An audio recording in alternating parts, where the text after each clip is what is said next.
Refuse this to me earlier कि इस political party को मैं नहीं ज्वाइन कर सकता, तो फिर मैं किसी और के पास चला जाता। आपने तो मुझे ज्वाइन करवा दिया। अब मैं अपना हक लेने आया हूँ रिजर्व सीट्स का, तो आप कहते हैं आप पॉलिटिकल पार्टी नहीं है। गलती को खुद दुरुस्त करना चाहिए था इलेक्शन कमीशन को।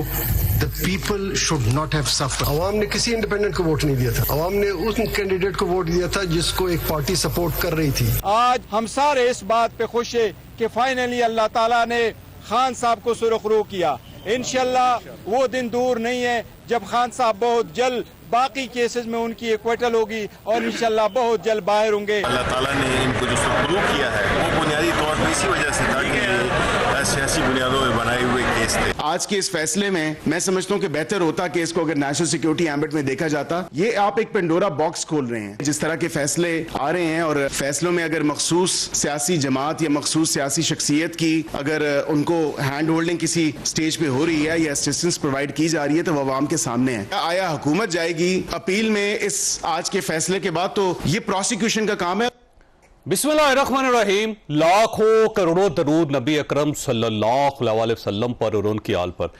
आज इस्लामाबाद हाई कोर्ट ने इमरान खान साहब और शाह महमूद कुरैशी साहब को साइफर केस में बाइज्जत बरी कर दिया है और उसके बाद पाकिस्तान तहरीक इंसाफ जश्न मना रही है और पाकिस्तान तहरीक इंसाफ के वर्कर्स इंतजार कर रहे हैं कि किस वक्त इमरान खान साहब जेल से बाहर आएंगे। लेकिन गवर्नमेंट का व्यू इससे बिल्कुल मुख्तलिफ है। उन्होंने कहा जी इमरान खान साहब बाहर नहीं आ सकते।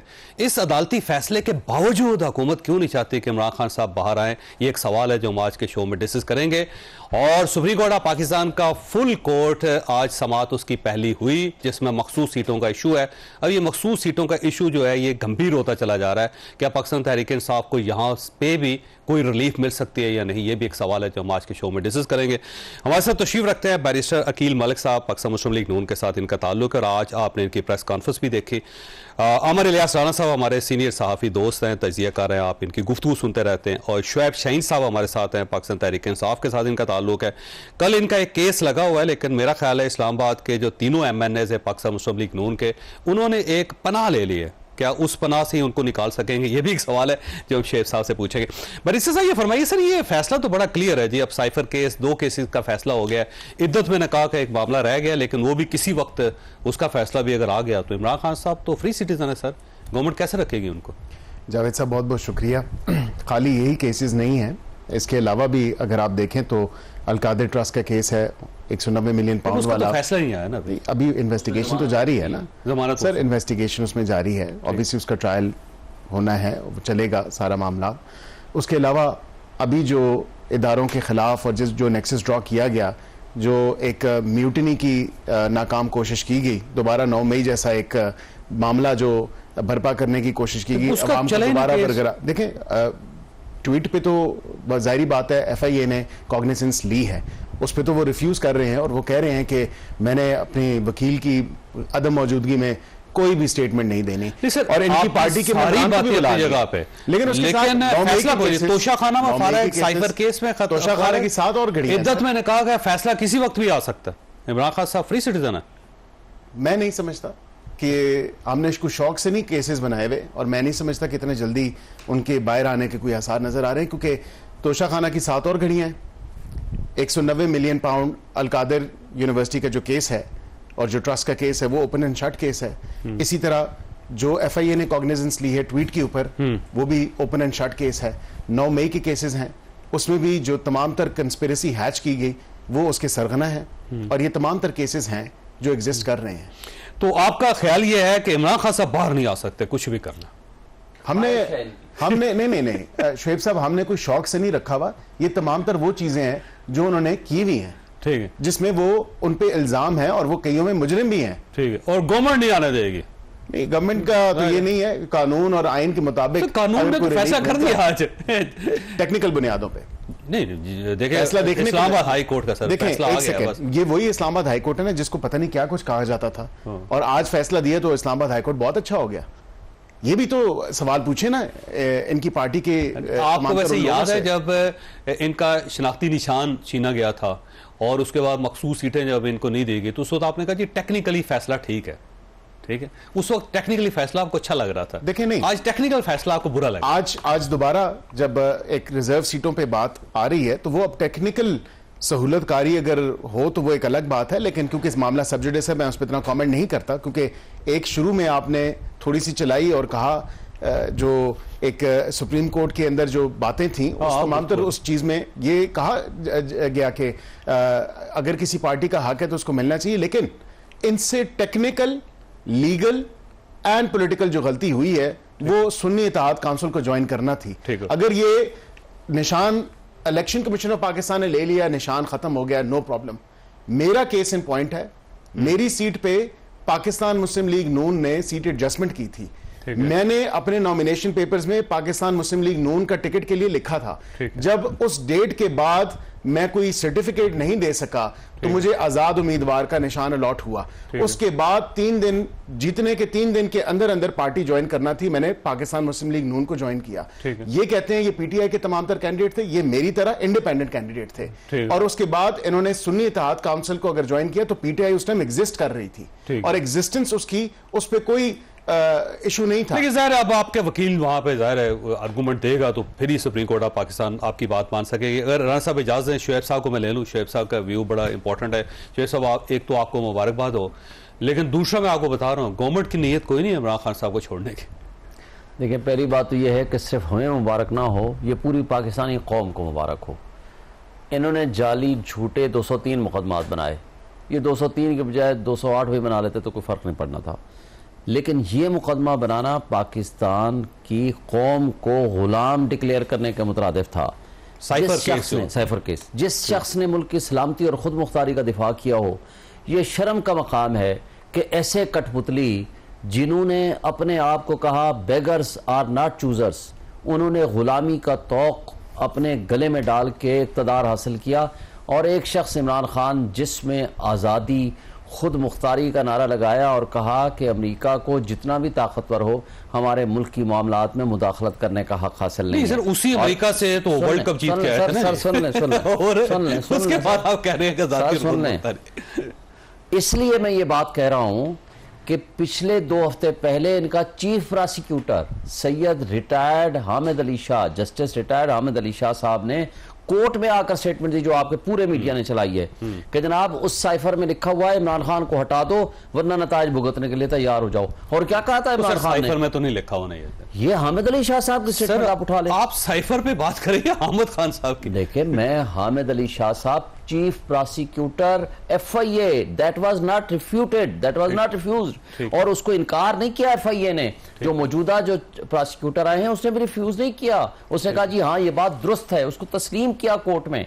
इसके बाद मुझे बताएं, यानी जिस शख्स ने मुल्क की सलामती का दिफा किया हो हम कहते हैं वो फैसला हो गया आपके, लेकिन गवर्नमेंट का व्यू आपने सुन लिया। अच्छा, अब जो गवर्नमेंट कर रही है ये गवर्नमेंट कठपुतली है। इनको यकीन है कि जिस दिन इमरान खान बाहर आएगा ये खुद नहीं रहेंगे।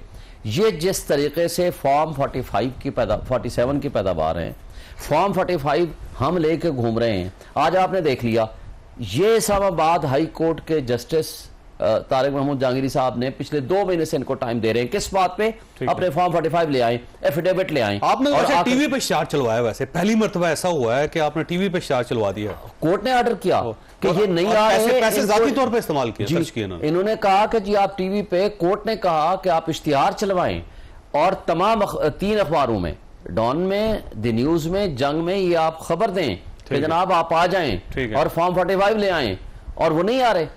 अभी फॉर्म 45 ले आने के बजाय एक नई एप्लीकेशन दे दी कि जनाब इस जज पे हमें ट्रस्ट नहीं है। अब जनाब ये कह दिया कि जनाब नया जज ये तो सर आपने कोर कमेटी में कहा है कि चीफ जस्टिस ऑफ पाकिस्तान जो हमें उन पर ट्रस्ट नहीं है, तो वो तो इख्तियार है। पाकिस्तान पे ट्रस्ट ना होने की कोई वैलिड लॉफुल कोई जस्टिफिकेशन होना। जस्टिस उमर फारूक साहब को क्या कहा था आपने प्रेस कॉन्फ्रेंस में बैठे हुए साथ बैठे हुए? आप आगे चलें, आप लाएं फॉर्म 45। चौधरी साहब मैं आपके सामने रखता हूं, जज ने 3 बातें कही।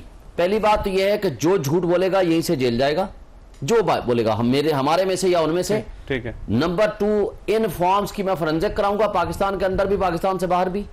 नंबर 3, ओरिजिनल फॉर्म लेकर के अदालत में जमा कराएं। ये 3 काम है ना। ठीक है। मैं आपके तवज्जुह से आज भी इस्लामाबाद के तीनों जो अपोनेंट्स हैं, या तारिक फजल चौधरी है, मैं उसको दावत देता हूं कि आ जाएं, आपके पास फॉर्म 45 ले आएं ओरिजिनल। आपके पास ओथ दे दे। सर मेरे बजाय वो तारिक जहांगीर साहब के पास चले मैं इलियास राणा साहब के पास ले आई, इनको मैं जज बना देता हूं। मैं नहीं जज बना, ले आए तो दोनों पार्टियां ना जज नहीं बन सकता कोई भी। उन्होंने कहा है वो ऑन ओथ एफिडेविट दे कि ये जो ओरिजिनल है। अच्छा वैसे राणा साहब के पास जाते हैं, ले आए, मैं मुकदमा वापस ले लूंगा, आप लाएं, कसम तो उठाएं, आए तो सही, लाएं तो सही। जज के पास जा रहा हूं। लेकिन बात यह है कि जब ये बेईमानी करते हैं तो फिर इसका मतलब ये होता है कि ये कठपुतली इस काबिल ही नहीं है कि इनको अवामी मैंडेट हासिल हो। आज इनकी ख्वाहिश हो सकती है, लेकिन फैसला हो चुका है। वजह क्या है मुझे बताएं? सिर्फ इद्दत केस के अलावा एस्टेब्लिशमेंट की और किसकी है? मैं आप कह ही रहे ना। अच्छा राणा साहब ये फरमाइए सर, ये फैसला आ गया चाहते हैं तो किसको नहीं पता। अच्छा राणा साहब नहीं पता।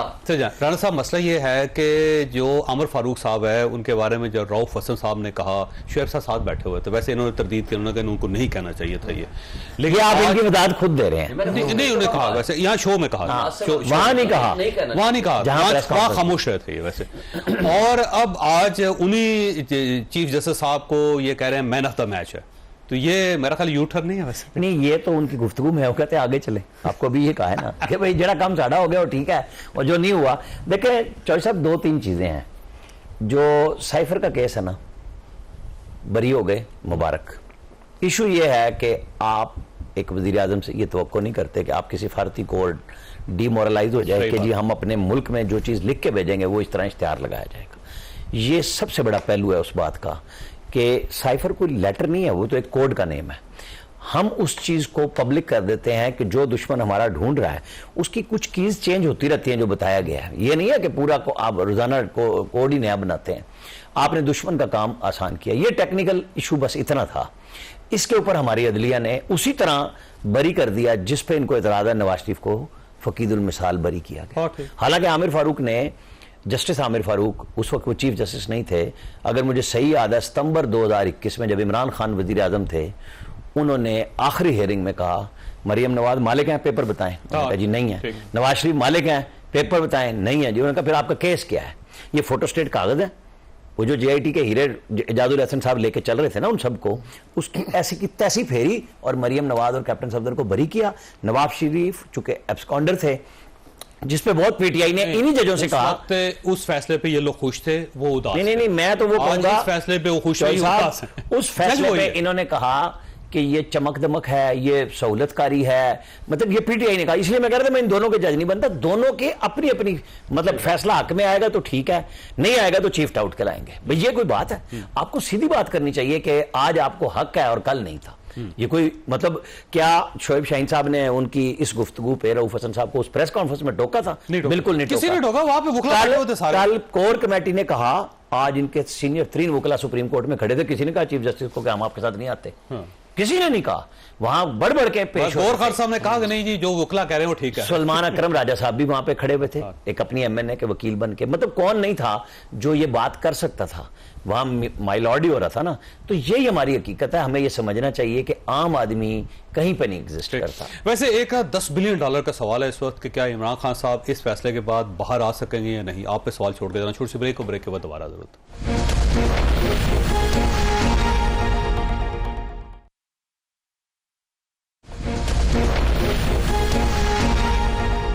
प्रोग्राम में दोबारा खुश आमदीद। राना साहब ये फरमाइए, इमरान खान साहब बाहर आ सकेंगे, शाह महमूद कोई साहब भी, दोनों ही? वैसे देखें मुझे नहीं पता, जब अदलिया उनको फ्री कर देगी वो आ सकते हैं। फ्री तो मतलब नहीं, अभी बहुत केसेस हैं। इद्दत कुछ इन्होंने गिराए हैं। 25 जून को इद्दत वाला केस शुरू होगा। वो कितने अरसे में खत्म होगा मुझे नहीं पता। दोबारा शुरू होना है ना। फिर 190 मिलियन पाउंड इस दफा प्रोसिक्यूशन, यानी सरकार जो है उसको इस तरह धीरे धीरे आंच पे पका रही है, जो अब तक इनके साथ बुरी हुई है ना कि जल्दी जल्दी करने में सजाएं देने के बाद। आज जज साहब ट्रेनिंग कोर्स पे थे, किसी ने नहीं, दूसरे जज ने आके केस सुना। सही बात। वो 7 जून पे चला गया। हफ्ते में 2 हेयरिंग शुरू कर दी उन्होंने। नहीं, वो बड़ा टाइम दे रहे हैं। पिछली दफा इनके वकील जमानत कराने आए हुए थे, उन्होंने कहा जी ठीक है मर्जी है, आज की डेट दी, आज जज साहब नहीं थे। तो अब वो जो क्वेश्चन इनको समझ आ रही है कि हमें वो जल्दी नहीं करनी चाहिए थी, तो एक तो वो हो रहा है। फिर जो इन्होंने बिल्कुल ठीक बात बताई, 2 केसेस हैं। एक आर्मी चीफ पे जो उन्होंने इल्जामात लगाए कि मेरी फैमिली पे ये केस आएगा, हुआ नहीं है। और जो FIA का तो ये कह रहे हैं ना कॉग्निजेंस ले ली, टेक्निकली लफ्ज बोलते हैं, आम आदमी के लिए बोलना चाहिए ताकि वो सीधा सीधा समझे कि आप कहना क्या चाह रहे हैं। तो ये इश्यूज ऐसे हैं कि फिलहाल सरकार का ये फैसला है कि खान साहब पब्लिक में नहीं आएंगे। ठीक है। उसके लिए वो एमपीओ भी जाएंगे, अभी जब तक ये फैसला नहीं होता कि खान साहब का तय क्या होगा, यानी जेल का दरवाजा नहीं खुल सकता।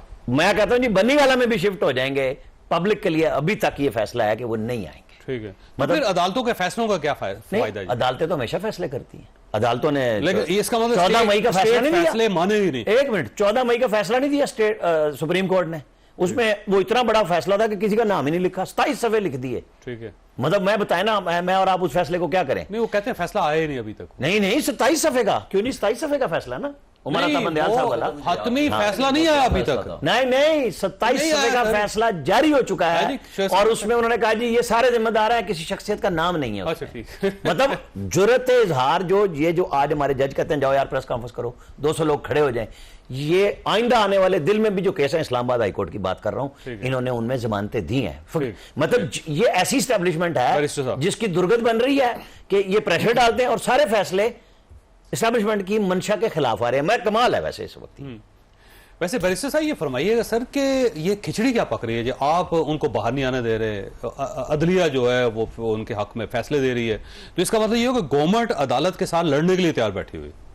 नहीं, हम किसी भी सूरत में किसी इदारे के साथ महाजर आए, हुकूमत नहीं चाहती ना।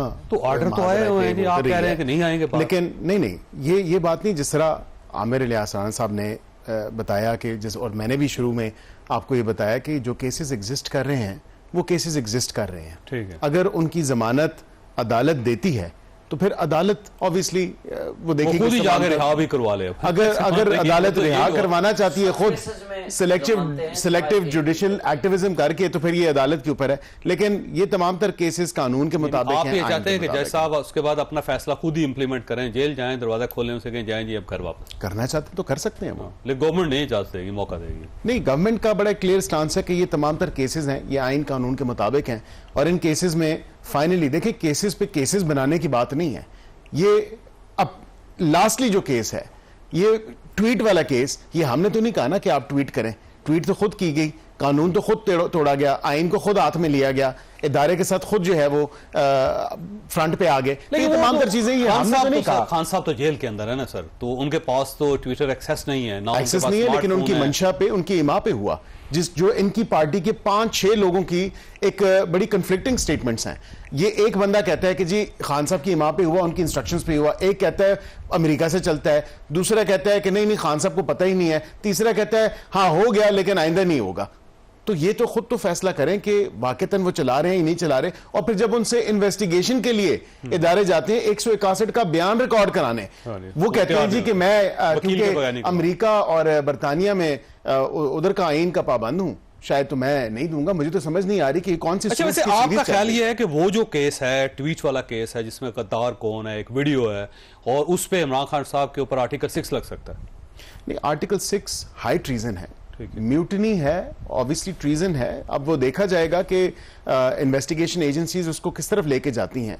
पीका का तो उसमें ऑब्वियसली एक एलिमेंट मौजूद है। मैं आपकी प्रेस कॉन्फ्रेंस सुन रहा था जिसमें आपने कहा था कि गद्दारी का केस बना। अगर इंग्रेडिएंट्स पूरे होंगे तो डेफिनेटली। आप वैसे महसूस करते हैं इंग्रेडिएंट्स पूरे?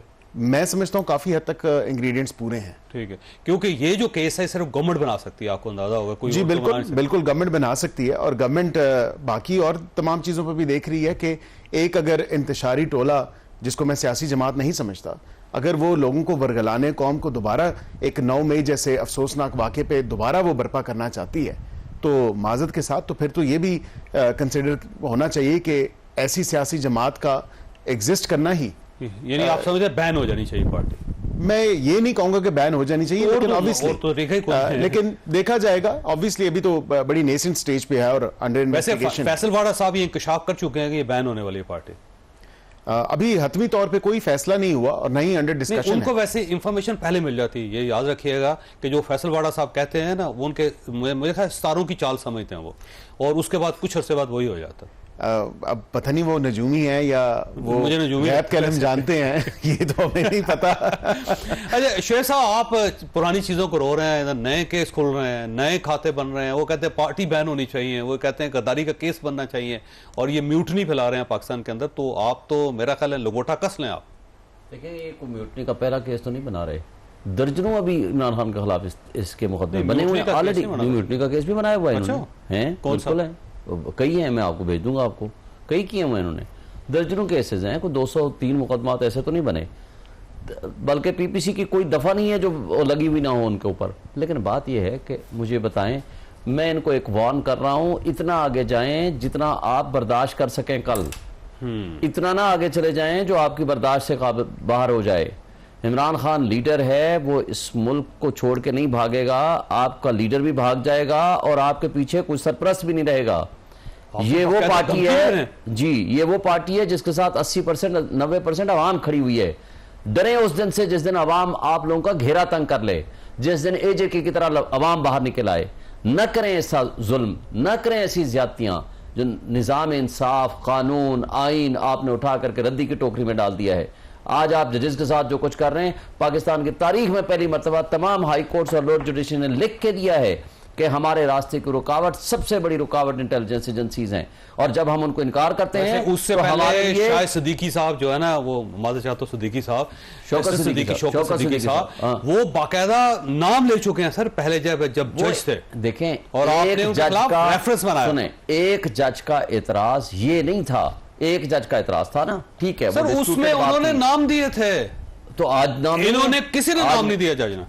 देखें, नाम नहीं दिया। पाकिस्तान की तारीख में पूरे पाकिस्तान की हाई कोर्ट्स और लोअर जुडिशरी लिख के दे रही है, उस वक्त एक जज ने किया और उसी को मुख्तार में खड़े होके आपके सामने की बात है, जो उन्होंने कहा था वहां पे, आपने तो फौरी तो बजाय इसके कि आप उनके साथ खड़े होते, आपने उसके साथ रेफरेंस बना दिया। हम तो उनके साथ खड़े थे, हमने नहीं रेफरेंस बनाया था सर, आपकी गवर्नमेंट ने रेफरेंस बनाया, सुप्रीम कोर्ट ने बनाया था। सुप्रीम कोर्ट के चीफ जस्टिस, सीनियर मोस्ट जजेस ने सुप्रीम कोर्ट में बनाया था। फवाद चौधरी साहब की प्रेस कॉन्फ्रेंस से, फवाद चौधरी की प्रेस कॉन्फ्रेंस का मैं पाबंद नहीं हूं, की प्रेस कॉन्फ्रेंस आजकल वो चले गए हैं, आपके अटॉर्नी जनरल पाकिस्तान के उस वक्त व्यूज देखें, वो वापस आ रहे हैं। ये जिस तरह आप आज उमर का नाम लेते हैं ना, एक सुप्रीम कोर्ट थी, उस वक्त सुओमोटो रेफरेंस आया था।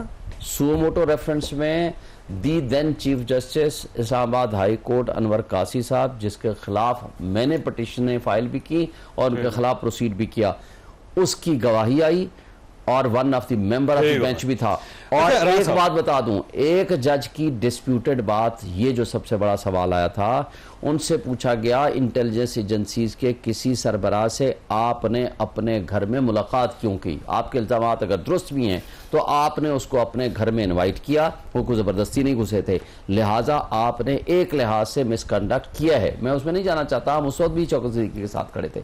लेकिन एक बात आपको बता दूं, आज जो कुछ ये कर रहे हैं, ये इस कदर आगे जा रहे हैं कि जिसकी मैं समझता हूं गुंजाइश बाकी नहीं है। वैसे ये पाकिस्तान तहरीक इंसाफ का बार बार ये कहना है कि ये इतना आगे जा चुके हैं कि इनको उसकी प्राइस पे करनी पड़ेगी। वो कहते हैं अवाम हमारे साथ है, जब अवाम हमारे साथ निकलेगी तो ये भाग जाएंगे सारे लोग। तो ये तो बेसिकली मेरा ख्याल है तसादम की तरफ पड़ रहे हैं। चौधरी साहब, फरवरी 92 से मैं इस्लामाबाद में हूँ और रिपोर्टिंग कर रहा हूँ। मोहतरमा बेनज़ीर भुट्टो का यही फिक्रा था, यही नवाज शरीफ का फिक्रा 93 के बाद था, यही 97 में मोहतरमा बेनज़ीर भुट्टो के फिक्रे थे। और आप इसको लेते चले जाएं मुशर्रफ से लेके, ये कोई नई बात नहीं हो रही। वो कहते हैं वो लिस्ट बनाओ, यही काम खान साहब करते थे, लिस्ट बनाओ, बार आ रहे हैं। नहीं, इन अफसरों के नाम पर लिखो। वो शहबाज गिल साहब ने कहा था रंदा फेरेंगे, फिर हुकूमत आई तो कुछ भी नहीं किया। देखिए, ये सियासतदानों का काम है एक दूसरे को धमकी लगाना कि इतना आगे ना जाए। मैंने इसलिए आपको उस मिसाल दी है, मैं किताबों से तो सारे पाकिस्तान की हर कहानी आगे चले जाएं। नहीं सबक दे रहे हैं। मैं ये कह रहा हूं कि आप लोग सियासतदान के तौर पे, आप दोनों को मैं वकील के तौर पे नहीं ले रहा, अपनी पार्टियों की नुमाइंदगी कर रहे हैं। एक ही तरीका है, एक ही वतीरा है, एक ही वारदात है कि वर्कर को लगाओ, जज्बात में लगाओ और उसके बाद भूल जाओ, क्योंकि फिर अपनी अपनी पड़ जाती है ना लीडर्स को। लीडरशिप यही काम करती है। तो हमने बदला क्या है? इसीलिए मैं कहता हूं दायरे का सफर है, हम नई गलती करते नहीं, हम पुरानी गलतियां दोहराने पे कादिर रहते हैं। कि हर सूरत में क्या मोहतरमा बेनज़ीर भुट्टो ने चमक्का नहीं कहा था? क्या नवाज शरीफ ने यही कुछ नहीं किया था? मतलब आप बताएं हमने नया काम क्या किया? सिर्फ हम एक पार्टी चुनते हैं, आज ये दीवार में चुनी जाएगी, कल इसको फूलों की लेकिन बैरिस्टर साहब, मसला ये है कि अल्टीमेटली पाकिस्तान की हिस्ट्री है कि सबको नुकसान होता है। आज जो कुछ आप कर रहे हैं, आपको कल वैसे ये काटना पड़ेगा। आप तैयारी कर ली आपने पूरी, छोटी सी ब्रेक को, ब्रेक के बाद दोबारा जरूरत।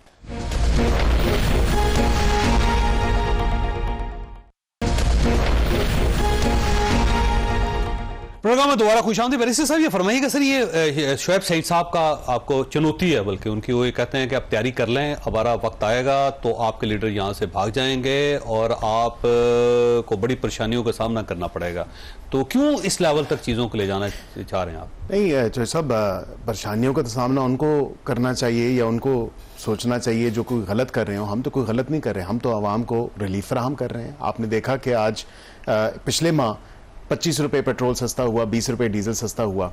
आपने देखा जो महंगाई की शरह है वो कम से कम 38% से लेकर कम होकर 12% पे आ गई। मुर्गी भी सस्ती, तमाम तर चीजें सस्ती हो रही हैं। तो हमें घबराने की और डरने की तो कोई जरूरत नहीं। हमने तो दोबारा आवाम के पास जब 5 साल बाद जाना है तो हमने इन्हीं इंडिकेटर्स के साथ जाना है कि ये तमाम तर चीजें हमने की हैं। तो आपको यकीन है कि 5 साल हैं आपके पास? जी बिल्कुल। और 5 साल के बाद जाके इलेक्शन होगा तो वो इलेक्शन भी आप जीत जाएंगे इंशाल्लाह। तो इमरान खान साहब कहाँ होंगे? नहीं, ये जब तक पेज खुद नहीं फाड़ते, जैसे खान साहब ने ना ISI के DG के ऊपर फाड़ा था तब तक तो है। देखिए, ये नहीं मसला पेज है, पेज की हिफाजत कर ली आपने तो काम ठीक चल जाएगा आपका। वो कहते हैं ना कि पेज के ऊपर लेमिनेशन कर लें तो वो प्रोटेक्ट हो जाता है। तो आपने लेमिनेशन की फिल वक्त अपने इकदामात से। वैसे शुएब साहब मसला वाकई वो एक पेज इमरान खान साहब लेके फिर रहे थे, वो फट गया, इन्होंने लेमिनेशन करवा ली। देखें, वोट को इज्जत दो का नारा छोड़ के बूट को इज्जत दो का नारा ले लिया। डिग्गी में बैठ के वहां मिलने जाते थे। मैं एस्टेब्लिशमेंट की आंख का तारा हूं, शबाश शरीफ। ये सारे आप काम करना चाहते थे, उन्होंने कर लिया। आपसे हो रहे हैं, इसके बाद कोई गुंजाइश बाकी है? नहीं, ये बताएं, अली अमीन गंडापुर साहब नहीं जा रहे, मुलाकातें कर रहे हैं। गंडापुर से ज्यादा स्ट्रॉन्ग जबरदस्त गुफ्तगू करने वाला बंदा कोई नहीं। देखें सर वो नारे लगाते हैं बाहर अपने हक के लिए, अगर बाकी हर जगह। अच्छा, मैं आपको एक मजे की बात बताऊं, मिलता है तो शहबाज शरीफ ने जो गंडापुर साहब के कहने पे जो आज ऑर्डर इशू किया है, आपको पता है SIFC में जो उन्होंने कहा कि हमें पता है फाइनेंशियल हालात बुरे हैं, आप मुझे स्पेस दें, मैं आपको दूं, लेकिन हमारी PWD से जान छोड़ा। मैंने बड़े लोगों से पूछा कि PWD आज प्राइम मिनिस्टर ने खत्म कर दी। अच्छा, उनका मुतालबा मान लिया। हालांकि वो सूबे में क्या काम है, लेकिन ये बात उनकी थी। यानी मुतालबा मान लिया है। हाँ, उनकी वजह से गंडापुर ने कहा कि हमारी जान छुड़ा दें इस PWD से। वजह क्या है कि ये क्या इसका मतलब है कि प्राइम मिनिस्टर जो है या इनकी जो कैबिनेट है वो इतनी इनएफिशिएंट है कि उनको जो है वो किसी की सिर्फ ये कह देना काफी है। चीफ मिनिस्टर साहब तगड़े हैं, वो अपना मुतालबा मनवा लेते हैं, गवर्नमेंट के साथ बैठना चाहते हैं, बैठ रहे हैं। मैं तो ये कह रहा हूं 100 अरब रुपए KP गवर्नमेंट के फेडरल गवर्नमेंट ने देने हैं, उसको तो आपने कब से मांग ही नहीं रहे। कब नहीं मांगा? गवर्नमेंट से मांगे जाके मीटिंग इमरान खान साहब के दौर में जीरो हो गए थे। नहीं, इमरान खान साहब के दौर में KP का जीरो हो गया था। और आप सिर्फ PWD खत्म करते हैं और ये कहें कि ये इमरान खान साहब के सवाल का जवाब दें कि इमरान खान साहब के दौर में खाता जीरो क्यों नहीं हुआ आपका? 1600 वाला 1600 का अगर जीरो नहीं हुआ तो मगर जो कुछ नहीं हुआ, कुछ भी नहीं हुआ था, 1100 हो सकता था, वो हो सकता था, कुछ किया कुछ नहीं किया होगा। मगर आज जब आपने पिछले 2 साल भी उनको कोई राइट्स नहीं दिए, आज भी आप नहीं दे रहे, तो कैसे बजट बना के आप आगे चलें? वो अपने सूबे के हुकूक के लिए वो आपसे मुतालबा कर रहे हैं, उनका राइट मुतालबा है। देखें, एक बात आपको बता दूं, पाकिस्तान को बदलना है तो आपको एक बात माननी पड़ेगी, आपको हक के हुक्मरानी अवाम को देना पड़ेगा। जब तक आप ये नहीं तस्लीम और अवाम से आपका क्या मतलब है सर? अवाम जमहूर का फैसला, इमरान खान जमहूरियत। इमरान खान को 80% लोगों ने वोट दिया। मैं आपके सामने बैठा हूं, मैं नुमाइंदा हूं इमरान खान का।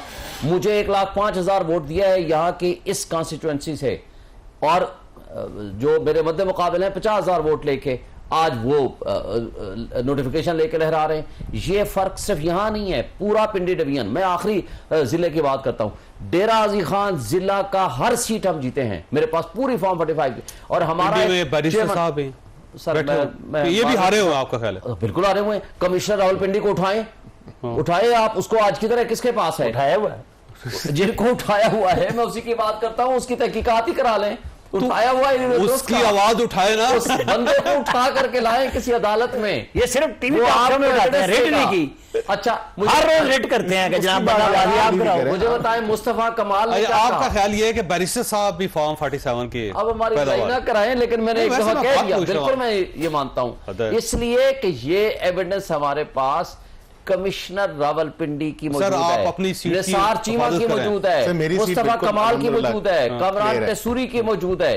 देखें, जब आपके पास ऐसी एविडेंसेस मौजूद हैं, आप उसका तहकीकात कराएं। इस तरीके से आप आइन की वैसे कौन करवाए, कौन तहकीकात करवाए? जुडिशियल कमीशन, ये governor chief justice of Pakistan, जी चीफ जस्टिस ऑफ पाकिस्तान, और उसके ऊपर तो कोर कमेटी ने अदम एतमाद कर थोड़ा बैठना है, वो तो कॉन्स्टिट्यूट करेगा बेंच, एक जज बना खुद दे, ना दो बैठे बना वो, दे, तीन बना दे, खुद ना बैठे, खुद इसलिए ना बैठे कि वो कंट्रोवर्शियल हैं, उनके ऊपर एक एतमाद नहीं है। जिस शख्स को कंट्रोवर्शियल समझते उसी से मुतालबा कर रहे हैं। देखें सिटिंग चीफ जस्टिस है ना, सिटिंग चीफ जस्टिस है, उसे कॉन्स्टिट्यूट करना है ना जुडिशियल कमीशन के लिए। एक चीफ जस्टिस को मैं माफी चाहता हूं टाउट कहते हैं आप लोग, देखिए उसी से फैसला करवाते हैं, फिर उसे मैन ऑफ द मैच कहते हैं। दूसरी तरफ आप चीफ जस्टिस ऑफ पाकिस्तान से मुतालबा कर रहे हैं कि वो जुडिशियल कमीशन बनाए, साथ ही कह रहे हैं कि आपने नहीं बैठ रहा, ये बात करें कि जुडिशियल कमीशन के लिए तैयार हो जाए, ये लिखें गवर्नमेंट लिखे चीफ जस्टिस ऑफ पाकिस्तान को 1 घंटे के नोटिस पे आपका कमीशन बन जाएगा। चीफ जस्टिस साहब को बैठना नहीं चाहिए, आप छोड़ दें, जब ये कासिम चोरी का स्टे भूटान से हुआ था, मुझे ब्रेक बैठेंगे, लेकिन एक छोटी सी ब्रेक के बाद बैठेंगे, खुद फैसला।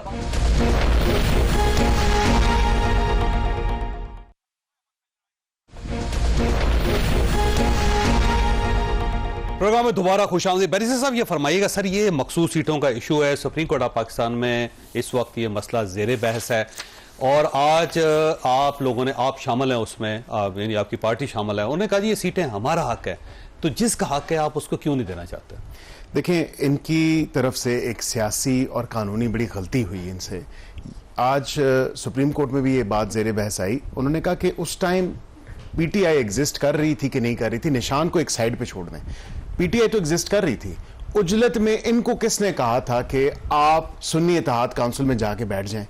अब ये पीटीआई के कैंडिडेट अगर अपने आप को मनवाते हैं, थे तो ये इंडिपेंडेंट कैंडिडेट, पॉलिटिकल पार्टीज को अगर देखा जाए तो उनके निशान अगर ले भी लिया जाए तो ये इंडिपेंडेंट कैंडिडेट्स थे, निशान नहीं था। उसके बाद जाके इन्होंने क्यों बसेरा किया सुन्नी इत्तेहाद काउंसिल में? क्योंकि वो स्ट्रक्चर जो पीटीआई का था वो एग्जिस्ट कर रहा था। अगर ये, और उनकी लिस्टें भी जमा थी, तो technically, constitutionally speaking, legally speaking, sir इस पे बात बड़ी क्लियर है। वैसे आज एक सवाल सीटें इनको नहीं मिल सकती, लेकिन इलेक्शन कमीशन ने सुन्नी इत्तेहाद काउंसिल के साथ जो इनका मर्जर था वो क्यों तस्लीम किया? ना इलेक्शन कमीशन करता। इलेक्शन कमीशन ऑफ पाकिस्तान ने एक सुन्नी इत्तेहाद काउंसिल पार्टी थी जो एग्जिस्ट करती, गो के उसके अपना कोई कैंडिडेट नहीं था, किसी ने इलेक्शन नहीं लड़ा, जाके ये किसी भी पार्टी में एज इंडिपेंडेंट कैंडिडेट्स ये जाके चले जा सकते थे। कहा ना कि आप इनकी इस्लाह कर सकते थे, कि आप ये क्यों कर नहीं? ये इलेक्शन कमीशन का काम है कि इस्लाह करे। क्यों भाई? इनका अपना फैसला था, इनका लीगल और इनका पॉलिटिकल फैसला गलत फैसला था सुन्नी इत्तेहाद काउंसिल में जाना, और Sunni Ittehad council is before supreme court, PTI नहीं है। ठीक है। और सुन्नी इत्तेहाद काउंसिल मांग रही है वो सीटें जिसने कोई एक कैंडिडेट नहीं खड़ा किया, जिसने कोई ना फहरिस्त जमा कराई, जिनका एक किसी बंदे ने इलेक्शन नहीं लड़ा, उनके अपने चेयरमैन ने। दो सीट्स हैं उनके, एक यहाँ पार्लियामेंट कौमी असेंबली में और एक उनकी सूबाई असेंबली में भी है। अगर देखा जाए तो जो कंसिडरेशन है वो ये है कि उस जमात में से किसी कम से कम एक बंदे ने इलेक्शन लड़ा हो पहले से और लिस्ट जमा कराई हो। अगर लिस्ट जमा आप समझते हैं वो कोई इतनी अहमियत? ज़िमनी इलेक्शन तो बर्बाद की बातें हैं ना जी, उस टाइम जो ओरिजिनल। शेर साहब, ये जो बार बार आपकी पार्टी जो गलतियां करती चली जा रही है, और उसके बाद फिर गलतियों के बाद आप ये चाहते हैं कि हमारी गलती की इस्लाह दूसरे करें और हमें सपोर्ट करें, तो ये गलत फहमी नहीं आपके साथ? देखिए, अगर तो लीगल साइड पे आप जाएंगे तो दैट इशू इज पेंडिंग, अब फैसला जल्दी आ जाएगा। लेकिन एक बात तय है, देखें, हमने खुद कहा था कि हम इंडिपेंडेंट बनना चाहते हैं, हमसे बल्ले का निशान छीना गया, और एंड टाइम उस वक्त निशान छीना गया जिस दिन लास्ट डे था, जिस दिन कागज जमा कराने का लास्ट डे था, उस दिन कहा गया कि जनाब आपसे वापस पूर थी उस दिन सुप्रीम कोर्ट ऑफ पाकिस्तान में, पूरे पाकिस्तान ने देखा। ठीक है, उनके पास डॉक्यूमेंट नहीं थे, वो आर्गुमेंट नहीं कर सके, केस हार गए आप लोग। अब देखें, इसमें एक बात आपको साबित कर दूं, तमाम पाकिस्तान के जुरिस्ट ने, इर्रेस्पेक्टिव उसका किस पार्टी से ताल्लुक है, और इंटरनेशनल लेवल पे भी इसको, उस फैसले को क्रिटिसाइज किया। पाकिस्तान के आइन को एक आपने पार्टी के आइन के ताबे कर दिया। पाकिस्तान के 70% अवाम का ये हक है कि वो जिसको वोट देना चाहते हैं कि उसको उसका निशान मिला होना चाहिए, और हमारे 70% अवाम जो है वो नाखांदा है, उनको एक आपने महरूम कर दिया। अवाम को, एक तो पार्टी को महरूम किया ना, हमारी गलतियां हो सकती हैं, मैं इसमें नहीं जाना चाहता, आपने अवाम को कैसे अपने हक राय दही से महरूम कर दिया। इसके बावजूद अवाम ने आपको वोट दिए, लोगों ने फिर भी वोट दिए, और फिर आप वो अवाम जिसको आप अनपढ़ समझते उसके बावजूद उन्होंने फासला तलाश करके वोट दिए। माशाल्लाह, बहुत बड़ी बात है, इससे आप अंदाजा लगाएं। अच्छा, वोट दिए, अब आप मुझे बता दें, ये आर्टिकल 51 के मुताबिक एक पार्टी अपना प्रोपोर्शनेट शेयर तनासब के लिहाज से वो ले लेती है, वो किसी दूसरी पार्टी को वाला हिस्सा दूसरे को देते हैं। देखें जितने लोगों ने वोट दिए हैं हमें, लेकिन सर अब आपको पाकिस्तान तहरीक इंसाफ को मिलेंगी ये मखसूस सीटें। देखिए पाकिस्तान तहरीक इंसाफ का आपस में एग्रीमेंट है ना जी, मर्जर है एक दूसरे के साथ कि हम जॉइंटली हम रहेंगे, सुन्नी इत्तेहाद कौंसिल विद पीटीआई। और ये बड़ा कॉम्प्लेक्स हो गया सारा मामला, तो ये सेटल कैसे होगा? ये दोनों लॉयर हैं, ये जो मर्जर है ना ये पहले तय होता है इलेक्शन लड़ने से भी पहले, और वो इलेक्शन कमीशन में पेश किया जाता है। यहाँ पे इनके सीनियर वकला ने मादरत के साथ कहा कि हमारी गलती है, हमने सुन्नी इत्तेहाद कौंसिल चॉइस की। अली जफर साहब का ठीक है, शेर अब्दुल मरवत से तो ये भाग ही चुके कि वो इनके हैं या नहीं है, लेकिन इनके वो जहांदीदा आदमी थे, दोनों ने ये बात ऑन रिकॉर्ड कही। सुप्रीम कोर्ट में 4.25 मिनट की वीडियो में जो दुर्गत बनी है इनकी बल्ले का निशान पेपर ही नहीं, वो मैं और आप उसका कैसे जवाब दे सकते हैं। तीसरी बात, ये जो पीटीआई में नहीं गए ना, ये असल इशू ये है कि इनको पता था मखसूस नशिस्तें नहीं मिलेंगी, ये इस लालच में एमडब्ल्यूएम में वो फिरका वाराना खुद कहते हैं कि हम पीछे हटे, जमात इस्लामी से डर गए कि पता नहीं वो हमारे गले में सारी उनकी खवातीन ऐसी आ जाएंगी कि वो पार्लिमानी पार्टी को ले जाएंगे, और ये दोनों पार्टियों को छोड़ के निकल गए। अच्छा जी, अब आप आ जाए सुप्रीम कोर्ट में, फैसला तो सुप्रीम कोर्ट ने करना ना, मैंने और आपने तो गुफ्तगू करनी है ना, हम उनके जजमेंट पे जा रहे हैं। इशू ये है कि ये सीटें इन्होंने खुद लूज की। असल सवाल है अगला, इलेक्शन कमीशन ने और पेशावर हाई कोर्ट ने डिसीजन दिया कि चीफ इलेक्शन कमिश्नर और उनके 4 मेंबर्स ने जो फैसला दिया सीटें देने का, उनमें 3 मेंबर्स एक तरफ थे, बाबर भरवाना ने कहा कि नहीं दी जा सकती, आईनी तरमीम करें तो किसी को मिल सकती हैं, 4-1 से वो फैसला आया, उसको आप होल्ड किया पेशावर हाई कोर्ट ने। इस नुक्ते का फैसला होना, मेरा नहीं ख्याल कि वो ये फैसला करने जा रहे हैं कि ये इनको मिलनी चाहिए, वो ये फैसला होगा कि दी गई दुरुस्त थी या नहीं थी, ये पार्लियामेंट को रेफर करेंगे या नहीं रेफर करेंगे कि नहीं। देखिए ना, वो हम सारी बातें करते हैं कि जी स्टे, वो मैंने कासिम सूरी की बात की थी, मुझे याद आ गया, खुद हजरत जो चीफ जस्टिस ऑफ पाकिस्तान थे उस वक्त, साकिब निसार साहब, उन्होंने इमरान खान की काउंटिंग क्यों रोकी थी कि अब तो इलेक्शन हो गए। ये अब सारे काउंटिंग कर रहे हैं भाई, मकाफात अमल है, पीएमएलएन का निशान साकिब निसार ने सेनेटरों से वापस लिया कि तुम्हारा लीडर वो कहते हैं कि माजी की बात गलतियां भूत होती हैं, वो पूरी जिंदगी आपके सामने आती रहती हैं। अल्लाह ताला आप और आपके अहले खाना को हर किसी मुसीबत से महफूज रखे। अल्लाह हाफिज।